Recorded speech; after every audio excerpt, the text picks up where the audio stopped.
Fala pessoal, Alexandre aqui da 47 Garage. Tô com um New Beetle aqui. Deixa eu mostrar para vocês. Carrinho. Deixa eu confirmar o ano.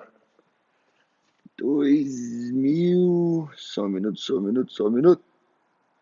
2004, 2.0, conversível. Carrinho tá cansadinho já.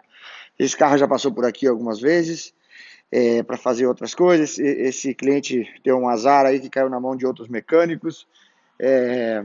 Outros mecânicos de má fé, né? Não vou generalizar, tá louco? E o pessoal trocou um monte de coisa e não resolveu o problema dele. E assim, só para explicar, aquela luz do check engine light, quando acende no painel, a luz da injeção, né? Aqui no estado de Utah, nos Estados Unidos, tem uma lei que diz assim: se aquela luz estiver acesa no painel, e tem algumas condições também, que se aquela luz apresentar algum defeito do carro, o carro ele não estará apto a renovar o licenciamento do carro anual. Então, só para vocês entenderem, né, esse carro aqui, o licenciamento dele vence no mês 5, agora somente em 2021. Então, o problema que o cliente trouxe o carro para a gente a primeira vez é que ele trocou um monte de coisa com outro mecânico aí, e o carro não passava na emissão. Então, eu vou fazer fazer um vídeo qualquer hora só para falar sobre emissão. O que significa? Mas basicamente o estado tem um computador que algumas oficinas no estado de Utah, né, são algumas não, várias, elas se aplicam para ser licenciadas e ter esse computador na oficina, ele é um computador calibrado, aferido pelo Estado, né, conectado via internet com o Estado, como se fosse o Detran do Brasil. E daí, quando o carro precisa renovar a emissão para poder pegar o sticker, de outro ano, né, do ano seguinte, no caso esse carro aqui, no mês 5 de 21, ele tem que passar pelos testes de volta.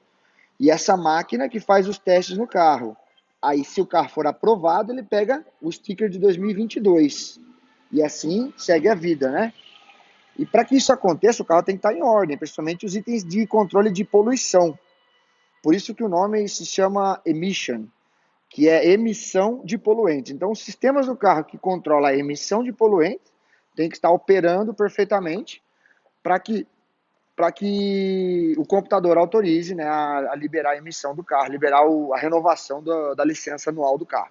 Esse carro aqui, o cliente trouxe para nós porque estava com um monte de problema, não passava na emissão e ele já estava gastando um monte de dinheiro. A gente fez vários testes e os outros mecânicos trocaram vela, cabo de vela, sonda de oxigênio, trocaram um monte de coisa na tentativa e não fizeram um laudo, que é o principal, né? A gente não pode tentar encurtar o caminho no chute, na tentativa, que acaba saindo mais caro para o cliente. Essa é a verdade. A ideia nossa não é essa. A gente sabe como é difícil ganhar dinheiro. Então, a gente fez um laudo completo do carro e descobrimos que a bomba de combustível do carro estava com baixa vazão. E daí, nisso, a gente substituiu a bomba de combustível e o carro ficou perfeito. O cliente foi trabalhar e o cliente precisava do carro para trabalhar e tal. Aqui nos Estados Unidos, diferente do Brasil, não tem como viver, principalmente na maioria dos estados aqui, não tem como viver sem carro. É impossível. Você tem que ter carro. Deixa eu baixar o volume aqui, que o Ives botou uma música aqui. Não tem como não tem como viver sem carro. Então, pessoal, o maior estresse que eu tenho aqui é o cara deixa o carro de manhã e precisa do carro no fim do dia. Às vezes meio-dia. E é correria. O fluxo de entra e sai de carro na oficina é enorme, porque o cliente não pode ficar sem carro, ele não consegue. E nem todos podem ter dois carros, ou às vezes tem um casal, né? Cada um tem seu carro e ter um terceiro carro de reserva ali para uma emergência, nem todo mundo consegue. A maioria tem o seu carro, né? Então, quando o carro para arrumar, ele gasta dinheiro para arrumar e perde dinheiro de não estar trabalhando com o carro. A maioria dos clientes, a gente atende muito brasileiro e também muito americano, que é a maioria, usa o carro para fazer aplicativo, ainda mais nessa crise que tá e tal, para fazer aplicativo que eu falo assim, para fazer entrega de DoorDash, fazer Uber, fazer Lyft, entregar comida, entregar envelope, seja o que for, né? Então, o pessoal não consegue ficar sem carro, por causa que depende do carro. E então, assim, esse carro veio para cá, a gente resolveu o problema dele, o cliente foi embora feliz, resolvemos o problema da emissão, pegou o sticker para 2021, como vocês viram. Aí ele trouxe o carro de volta uns dias atrás, eu não tinha muito tempo para atender ele, e que estava com vazamento de coolant, vazamento de água do radiador. Também vou fazer um vídeo qualquer hora falando só sobre coolant, essas coisas, porque aqui a gente não usa água no radiador por conta do frio, né? No inverno aqui é muito frio e congelaria a água no radiador. Então uso um produto específico, um anticongelante, né? No radiador. Ele é diluído em água, né? 50%, mas enfim, outra hora nós falamos sobre isso. E ele me trouxe que o carro estava esquentando e tal, mas não sabia o que era. Ele trouxe o carro, eu não tive tempo de mexer no carro com calma. Não tive tempo de mexer no carro com calma e fazer o diagnóstico correto, porque ele precisava do carro. Ele sentou na recepção e olha aí, dá um jeito para mim. Isso é o pior jeito que tem para trabalhar, né? Que a gente não consegue fazer um serviço completo. Conversamos, ele deixou o carro aqui para fazer um diagnóstico. Aí, vamos lá. Já está se estendendo aqui. Então eu pressurizei aqui o sistema do radiador, né? Agora ele estava com 17 PSI, 17 PSI, 17, 18 PSI, que é a faixa de operação aproximada do sistema de arrefecimento do carro. O pessoal vai comentar, mas está usando bombinha manual, essa bombinha é precária, né? Aqui o meu kitzinho para fazer teste de pressão, essa aqui são várias tampas de radiador que a gente tem para vários modelos de carro.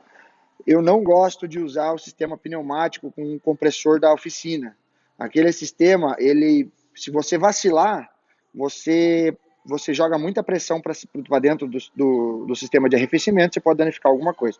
Eu gosto desse aqui, que é manual e nunca vai acontecer de eu danificar nada no carro do cliente. Então, eu coloquei ali, pressurizei com mais ou menos 17 PSI, né?